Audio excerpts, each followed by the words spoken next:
O São Paulo está encaminhado para fechar mais uma contratação para o setor ofensivo. O atacante André Silva, do Vitória de Guimarães, de 26 anos apenas, está na mira do tricolor e já tem acerto com o clube. A informação foi confirmada pela jornalista Priscila Senhorães, da TNT Esportes. Nesse momento, o clube do Morumbi busca um acordo apenas com a equipe portuguesa, já que as bases com centroavante já estão certas. O Vasco da Gama também havia se interessado na contratação do atleta, mas a vontade de jogar a Libertadores pesou na grande decisão. Apesar de ter nascido no Brasil, André Silva nunca atuou profissionalmente no futebol brasileiro. O atacante concluiu sua formação em Portugal, no Rio Ave, e fez toda a carreira em solo português. O jogador também passou pelo Arouca antes de chegar ao Vitória Guimarães. O Real Madrid, como sempre, está fazendo história e está próximo de ter mais um grande reforço para a próxima temporada. Além da iminente chegada de Endrick quando completar 18 anos e da provável contratação de Mbappé, os espanhóis têm um acordo verbal com Afonso Davies, lateral do Bayern de Munique. As informações são do jornal The Athletic. O lateral de 23 anos tem vínculo com o Bayern até julho de 25, mas não aceitou um acordo por renovação, o que deve fazer com que os alemães o negociem ao final da temporada 23-24. Sabendo da situação, o Real Madrid teve uma reunião na última semana com os representantes de Afonso Davies e acelerou o processo na contratação do lateral esquerdo, que é visto como um dos melhores do mundo na posição. O lateral canadense chegou ao Bayern de Munique na temporada 18-19. Já em 19-20, Davies começou a ter mais espaço na equipe titular dos alemães. Ao todo soma 180 jogos, 9 gols, 28 assistências e 13 títulos, sendo que a Champions League e Mundial estão entre eles. O fim de semana foi realmente repleto de várias emoções do mundo do futebol, dentre elas a principal, em que o Liverpool bateu o Chelsea, marcando simplesmente o que pode ser o The Last Dance mais inesquecível de todos os tempos, principalmente em relação a Jürgen Klopp. O gol da vitória do Liverpool saiu no finalzinho do segundo tempo da prorrogação. Após escanteio pelo lado direito, Van Dijk ganhou da defesa do Chelsea e cabeceou no canto de Petrovic para carimbar o título dos Reds em Wembley. O título do Liverpool também ficou marcado pela excelente atuação do goleiro Kyle Minkelleher. O irlandês salvou os Reds em várias oportunidades dos Blues, fazendo no mínimo 3 defesas espetaculares ao longo da partida. Esse é o 8º título conquistado pelo Jürgen Klopp no comando dos Reds. O alemão chegou a um time completamente desacreditado em outubro de 2015 e anunciou que esta será sua última temporada como treinador dos Reds. Um Mundial de Clubes, uma Champions League, uma Supercopa da UEFA, uma Premier League, uma Copa da Inglaterra, 2 Copas da Liga Inglesa e uma Supercopa da Inglaterra. Lembrando que essa lista pode aumentar se o Liverpool conseguir vencer FA Cup, Europa League e, claro, a Premier League, em que é líder, disputando contra o rolo compressor do Manchester City. Klopp falou que em 20 anos de carreira, nenhum título havia sido tão especial quanto esse. É óbvio que ele já conquistou Champions, Mundial. Ele não quer dizer que a Copa da Liga é mais importante que tudo isso. Apenas falou, na verdade, da emoção de todos os elementos que compõem o contexto. Klopp é um treinador histórico, mas não somente ele. Virgil van Dijk, após o Liverpool ficar com 14 lesões, foi o cara que simplesmente está segurando o prumo, fazendo até mesmo gol decisivo na final, como aconteceu. Bem ofensivamente e defensivamente, você dizer que o Van Dijk é um zagueiro fraco é quase um atestado de que você não acompanha futebol. Você pode até dizer que perante Sérgio Ramos e outros nomes históricos, ele não é melhor, mas em relação à atualidade, não há dúvidas que de fato é o melhor zagueiro do mundo. A partida do Virgil foi tão impecável que até o comentarista Mauro Betting encheu de elogios o Van Dijk. Olha só o que o Maurão falou. E na zaga não tenha dúvida, e sobretudo o Van Dijk. O Van Dijk é disparado, mas disparado, desde que ele chega em 2018 no Liverpool, o maior zagueiro de área da história do clube. Não tem nada antes e nem depois, não sabemos, mas o que Van Dijk fez nos patamares da história do Liverpool não se compara. Van Dijk é disparado o maior zagueiro da história do clube. O que ele acaba de fazer em Wembley, com um gol anulado e com o segundo, um replay ao vivo, é demais. Então assim, ele foi, não por acaso, a temporada em que ele foi o segundo melhor zagueiro. Ele tinha bola para ser o primeiro, acho até que não merecia, mas um cara chegar como zagueiro de área, o cara que não levava drible na temporada inteira, é um monstro sagrado. E lembrando todos, os companheiros de zaga que se lesionam, ele próprio teve lesões também importantes. Enfim, é um monstro. O Van Dijk é disparado o melhor de todos. Falando em Liverpool, os Reds querem Xabi Alonso para a próxima temporada, mas se tem um certo time que tá de olho é o Bayern. A coincidência é que ambos foram equipes de Xabi Alonso quando ele era jogador. Em relação ao Liverpool, foi a primeira equipe europeia que Xabi Alonso conseguiu conquistar a idolatria, sendo campeão da Champions 2004-05. Em relação ao Bayern de Munique, ele também fez uma boa história com a equipe bávara, só que já chegou no final da carreira e há controvérsias se de fato ele é mais ídolo de um clube ou outro, mas é um fato, e grandes portais do mundo já afirmam que Xabi Alonso tem como plano A, se caso sair do Leverkusen, realmente os Reds. Porém, o Bayern quer jogar duro, quer apostar dinheiro, quer fazer de tudo, e segundo o Daily Mail, a ideia do Bayern é oferecer a Xabi Alonso 20 milhões de libras por temporada. A, o que superaria os quase 19 milhões de libras pagos pelo Manchester City e Pep Guardiola, por exemplo. O Bayern de Munique acredita que possa vencer a batalha pelo espanhol na questão financeira, não apenas no salário, mas na oportunidade de fazer grandes contratações. E convenhamos, dando opinião aqui como Zefute agora, não como alguém que tá noticiando, o melhor caminho para Xabi Alonso, na minha opinião, é a Premier League. Ora, ele tá no Leverkusen. O Bayer Leverkusen é o atual líder, então por que ele iria pro vice-líder? Por mais que seja o Bayern, é verdade, mas não faz sentido trocar um time da liga pela qual tá fazendo história para ir para outro, simplesmente manchando a história do Leverkusen. Então, tanto pela competitividade quanto por tudo que pode conseguir, o Liverpool para mim segue sendo a melhor opção para ele, mas claro, há muito caminho para percorrer. Xabi Alonso, vale lembrar, está no Bayer Leverkusen desde outubro de 22. O espanhol tem mais 2 anos de contrato com o clube alemão e corre para buscar o título da Bundesliga da atual temporada. A equipe lidera o campeonato com 61 pontos, 8 a mais, veja bem, 8 a mais que o Bayern, e ainda não perdeu na competição, isso é que é trabalho. O Real Madrid ganhou um reforço importante para a próxima rodada de La Liga.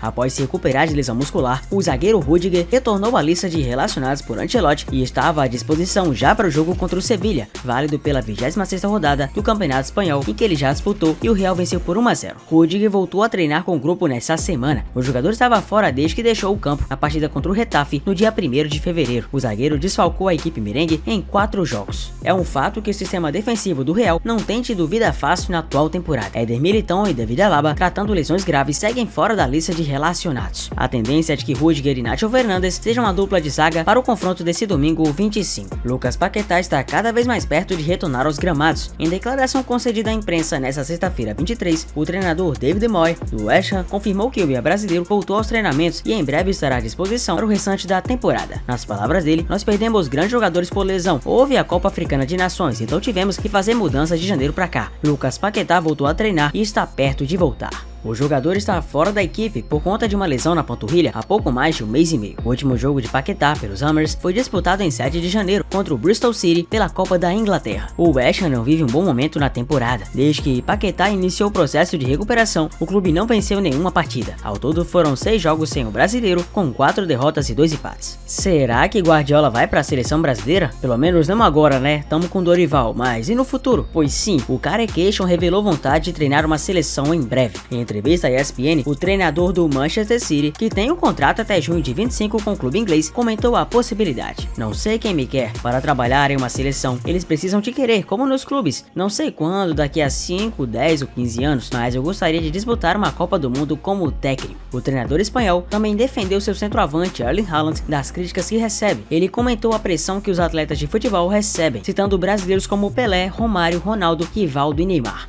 Não é exclusividade de Haaland ou Guardiola. É assim, eles estão esperando que eles não marquem 56 gols, eles estão esperando que falhem. Sempre foi assim, com Pelé, Romário, Ronaldo, Rivaldo, Neymar, com todos. Se você quiser lutar contra isso, está perdido. A questão é dizer, quando o árbitro apita, eu jogo, você não. Agora vou provar que você está errado, tudo certo. Na opinião de Guardiola, a grande pressão é exercida também sobre os treinadores. O comandante do City citou críticas que recebeu durante toda a carreira. Mas bom, voltando, será que o Guardiola tem vaga na seleção brasileira? Não precisa nem me responder. Eu já sei a resposta, tá? O Bahia tem hoje um dos grandes elencos do futebol brasileiro, mas pode ter em algum tempo mais um atleta de peso, o zagueiro Dante. Em entrevista à ESPN, o defensor de 40 anos de idade revelou que gostaria de jogar e, quem sabe, encerrar a carreira no tricolor de aço em futuro próximo. Sinceramente, o único clube que eu penso em um dia jogar seria o Bahia no Brasil, que é meu clube de coração e o clube que só de eu falar e imaginar um dia jogar, desencadeia uma emoção dentro de mim. É uma alegria muito grande só imaginar. Seria esse o meu objetivo, mas devido ao projeto do clube Nice, que eu tô já há 8 anos, está sendo difícil de realizar esse sonho de ir no Bahia. Dante tem passagens pelas categorias de base da Catuense da Bahia, Galícia Bahia e Capivariano de São Paulo, mas apareceu para o futebol internacional atuando pelo Juventude. Em 2004 ele foi comprado pelo Lille da França e desde então permaneceu no futebol europeu. Ele também tem em seu currículo Charleroi, Standard Liège, ambos da Bélgica, além de Borussia Mönchengladbach, Wolfsburg e Bayern de Munique da Alemanha. Ele não conhecia os alemães, mas será que conhece os brasileiros? Essa eu quero ver quem pega a referência. Realmente a trajetória de Kylian Mbappé no PSG está em sua reta final. Após comunicar ao clube que sairá em junho, o atacante vive os seus últimos meses na equipe comandada por Luis Henrique. E ao que parece, o astro francês já começa a perder o posto de intocável. De acordo com o jornal L'Équipe, no último domingo 25, Mbappé foi substituído aos 65 minutos do segundo tempo, quando o PSG perdia para o Fulham por 1 a 0 em casa. Gonçalo Ramos, substituto do craque, entrou e foi o autor do gol de empate da equipe parisiense no finzinho da partida. Na coletiva, Luiz Henrique foi claro ao dizer que o clube precisa pensar no futuro sem Mbappé. Essa pergunta é muito fácil de responder. Antes ou depois, cedo ou tarde, isso vai acontecer. Temos que nos acostumar a jogar sem Kylian. Mas quando? Quando eu considerar oportuno, afirmou o espanhol. Essa foi a primeira vez na temporada que Mbappé foi substituído por escolha técnica e não por lesão. Na última rodada do campeonato francês, o atacante já havia ficado no banco de reservas contra o Nantes. O jogador entrou na partida e marcou um dos gols da vitória parisiense por 2 a 0. Ao que parece, Felipe Coutinho está próximo do Inter Miami. Poderemos ter Neymar e Coutinho novamente jogando juntos, algo que não acontece desde os momentos de primórdios da seleção brasileira.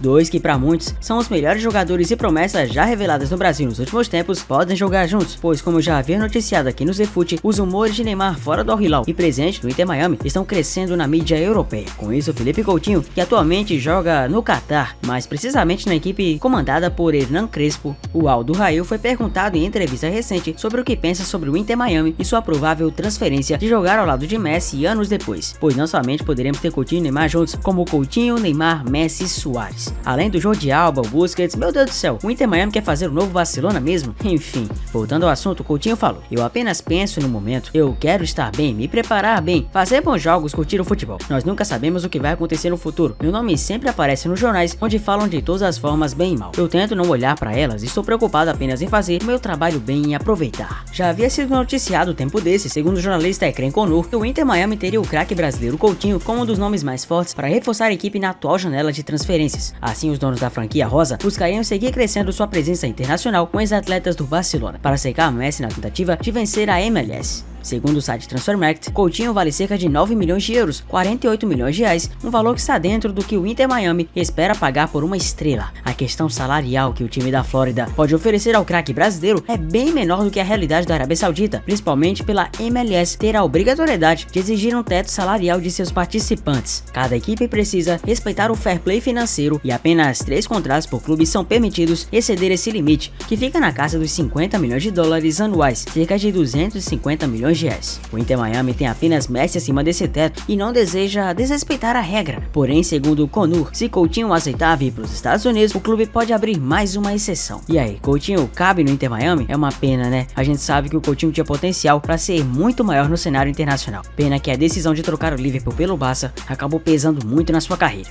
Tá bom, eu sei, você já até escutou várias vezes da boca do Florentino Pérez, ou mesmo de pessoas que noticiaram Florentino Pérez, que ele falou categoricamente que Vinícius Júnior não é um jogador vendível. Pois bem, o Manchester United vai implorar de joelhos para tentar o Vinícius, mas não é implorar de qualquer jeito não, oferecendo uma verdadeira fortuna. Quando eu falo fortuna, é fortuna. O United quer simplesmente oferecer 200 milhões de euros para trazer o Vini para Manchester. Para você ter uma noção do impacto dessa transferência, o Neymar indo do Barcelona para o PSG, que foi até hoje a maior transferência da história do futebol, acarretou em 222 milhões de euros. Jim Ratcliffe, que agora detém 25% do Manchester United, está disposto a, quem sabe, aumentar a oferta até 230 milhões. O Vinícius Júnior simplesmente sairia de um divisor de águas. Um cara que era considerado neguebinha e que nunca jogaria em alto nível, ao menos aos que os haters diziam, simplesmente pode se tornar o cara mais caro da história do futebol. Segundo o tabloide inglês Mirror, o United já manifestou interesse e os agentes querem conversar com o Vinícius para trazer o jogador. Mas é como diz aquele velho meme, o Manchester United disse sim, só que Vinícius Júnior não perguntou nada. Então, vamos ver, né? A questão é que é muito difícil. O Vini hoje é muito consolidado e o Manchester United é claro uma equipe muito grande, mas está bem desorganizada e a organização, o aparato financeiro, tudo aquilo que permeia o Real Madrid e o gigantismo fora a idolatria que Vini vem conseguindo, são coisas que Vini realmente talvez nem pense em sair de um clube como o Real. Mas é claro que o United tem o direito de tentar contratar, é óbvio, e vai tentar fazer a mesma coisa. E mais ainda, falando sobre a novela Mbappé, o Foot Mercato trouxe uma bomba pra gente. O Real prepara um bônus pra Kylian, caso ele consiga ser o melhor do mundo, consiga sim ter a bola de ouro, já que é pra isso que Florentino Pérez contratou. O que é Mbappé? Tá achando que vai pro Real só pra marketing mesmo? Não. Ele vem pro Real com uma pressão absurda. Tudo bem que Kylian tá acostumado a lidar com pressão, mas ele tem que saber que vem com Florentino Pérez querendo o máximo dele. Mas se liga só no bônus. Ele ganharia um bônus de 15 milhões de euros, que é praticamente o valor mensal do seu salário. Isso se conseguir a bola de ouro, fora outras coisas que o Real pode acrescentar. acrescentar. Como eu sempre falo pra vocês, o Real é um clube que se autopaga, ou seja, é uma equipe tão rentável que nem mesmo quando gasta, isso vira prejuízo, sempre vira lucro. É por isso que Kylian pode pensar em sonhar muito alto vestindo a camisa merengue, já que os merengues querem investir muito pesado no jogador. Merece, né? Vamos ver. Tem algumas outras transferências que talvez você não... Tem alguns outros rumores que talvez você não viu. Confira agora. Ancelotti confirma e afirma que Endrick será integrado ao time principal do Real Madrid. A atacante do Palmeiras se juntará aos espanhóis no início da temporada 23-24. Parafraseando Carleto, ele disse: bom, de verdade, ainda não falamos sobre isso, mas com certeza quando Endrick chegar, estará com o time principal. Sobre isso não há dúvidas, não há nenhuma dúvida, mas eu vejo que vocês falam muito do futuro. Claramente isso me deixa muito feliz, que vocês têm a capacidade de falar, de saber o que vai acontecer lá na frente. Eu, por má sorte, só vejo o jogo de amanhã, nada mais, não sei o que vai acontecer na segunda-feira. Já tava até óbvio, tava muito que na cara, que Endrick não passaria seu tempo jogando no Real Madrid Castilha, até porque com a moral que vem recebendo, se torna até meio que óbvio que ele não ficaria numa escala, digamos, inferior. Muito por conta disso, sabemos que Endrick terá um futuro potencial gigantesco no Real, e principalmente se há material humano para acreditar, é porque isso realmente vai acontecer. O Botafogo, um dos clubes mais tradicionais do futebol brasileiro, está mirando alto em busca de reforçar sua equipe técnica. As últimas notícias que circulam nos bastidores apontam que o clube carioca está considerando seriamente a possibilidade de trazer José Mourinho para comandar a equipe. O treinador português, que recentemente estava à frente da Roma da Itália, encontra-se atualmente sem clube e sua disponibilidade no mercado desperta interesse em várias partes do mundo. No entanto, o Botafogo parece determinado a tomar o seu interesse realidade. Além do desejo expresso pela direção do clube em ter Mourinho como técnico, há um fator sentimental que pode pesar a favor. A avó do treinador é uma torcedora fervorosa do clube alvinegro. Essa ligação familiar pode ser um elemento decisivo na negociação, que poderia realizar não apenas um sonho do clube, mas também da própria família Mourinho. José Mourinho deixou a Roma após uma passagem marcante, onde conquistou títulos e deixou sua marca no futebol italiano. Agora, com a possibilidade de se aventurar em novos desafios, o Brasil surge como uma opção atraente, especialmente em um momento em que treinadores estrangeiros têm encontrado espaço e sucesso no país. A eventual contratação de Mourinho pelo Bota ganha ainda mais força diante da recente demissão de Thiago Nunes, que deixou o cargo de treinador do clube vago. Porém, se Mourinho não vier, o clube já chegou a sondar o técnico Pepa, ex-Cruzeiro, atualmente no Al-Ahly do Catar. No entanto, segundo informações do portal Gol, o português não se interessou na possibilidade, já que está focado na sua atual equipe. Aos 43 anos, o Pepa já passou por equipes de Portugal e do futebol da Arábia Saudita antes de chegar a comandar o Cruzeiro. Após 25 partidas na Raposa, foi demitido do Cabuloso. Soma 12 jogos e 7 vitórias com o Al-Ahly. Bom, ufa, terminamos, né? Mas pelo menos você sabe de tudo que tá acontecendo no mundo da bola. Deixa o like, se inscreva no canal e assim vamos juntos visar cada vez mais grandes coisas no YouTube. É claro que sem você isso nada aconteceria. Tamo junto, até mais, valeu, até o próximo vídeo, é nóis.